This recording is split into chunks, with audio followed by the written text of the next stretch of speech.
إن تعذبهم فإنهم عبادك وإن تغفر لهم فإنك أنت العزيز الحكيم۔ اگر تو انہیں عذاب دے دے تو وہ تیرے بندے ہیں، اور اگر تو انہیں بخش دے تو بے شک تو ہی غلبے والا، حکمت والا ہے۔ ان تعذبهم، اگر تو انہیں عذاب دے۔ حضرت سیدنا عیسیٰ علیہ السلام کو معلوم ہوگا کہ قوم میں بعض لوگ کفر پر مصر رہے، بعض شرف ایمان سے مشرف ہوئے، اس لیے آپ کریم صلی اللہ علیہ وسلم کی بارگاہ، آپ علیہ الصلوۃ والسلام کی بارگاہ الہی میں یہ عرض ہے کہ ان میں جو کفر پر قائم رہے ان پر تو عذاب فرما دے۔ تو بالکل حق و بجا اور عدل اور انصاف ہے، کیونکہ انہوں نے حجت تمام ہونے کے بعد کفر اختیار کیا، اور جو ایمان لائے انہیں تو بخش دے، تو تیرا فضل اور کرم اور تیرا ہر کام حکمت ہے۔ نبی کریم صلی اللہ علیہ وسلم نے بھی آیت مبارکہ کو پڑھ کر اللہ کریم جل جلالہ کی بارگاہ میں اپنی امت کے لیے دعا فرمائی۔ چنانچہ حضرت عبداللہ بن عمر بن عاص رضی اللہ تعالی عنہما فرماتے ہیں کہ سرور علی وقار صلی اللہ تبارک و تعالی علیہ وآلہ وسلم نے قرآن میں سے حضرت ابراہیم علیہ السلام کے اس قول کی تلاوت فرمائی، رب انہن اضللن کثیرا من الناس فمن تبعنی فانہ منی۔ اے میرے رب، ان بتوں نے بہت سے لوگوں کو گمراہ کر دیا، جو شخص میری پیروی کرے گا وہ میرے راستے پر ہے۔ اور وہ آیت پڑھی جس میں حضرت عیسیٰ علیہ السلام کا یہ قول ہے، ان تعذبهم فإنهم عبادك وإن تغفر لهم فإنك أنت العزيز الحكيم۔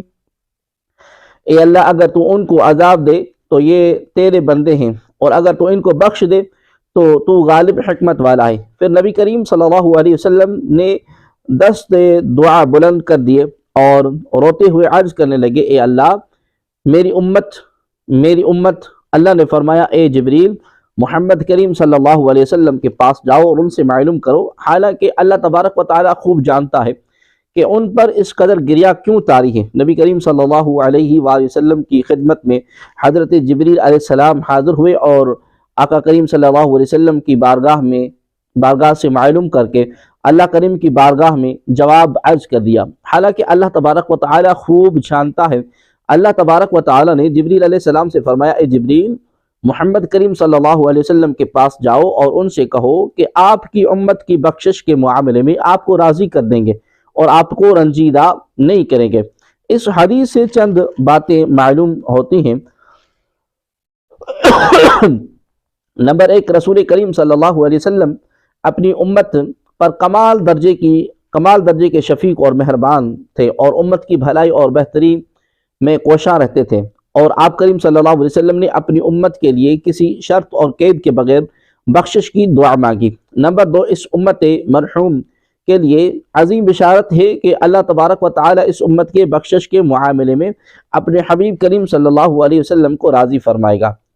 نمبر 3، اللہ تبارک و تعالیٰ کی بارگاہ میں اس کے حبیب صلی اللہ علیہ وآلہ وسلم کے مقام بہت بلند ہے کہ سب کچھ جاننے والا ہونے کے باوجود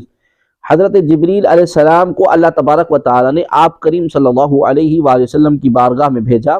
اور اس سے آپ کریم صلی اللہ علیہ وسلم کی عظمت اور شرف کو ظاہر فرمایا۔ نمبر 4، نبی کریم صلی اللہ علیہ وآلہ وسلم اللہ تبارک و تعالیٰ کی بارگاہ میں مقبولیت کے اتنے اعلیٰ مقام پر فائز ہیں کہ اللہ تبارک و تعالیٰ اپنی عظمتوں کو ظاہر فرماتا اور آپ کو راضی فرماتا ہے۔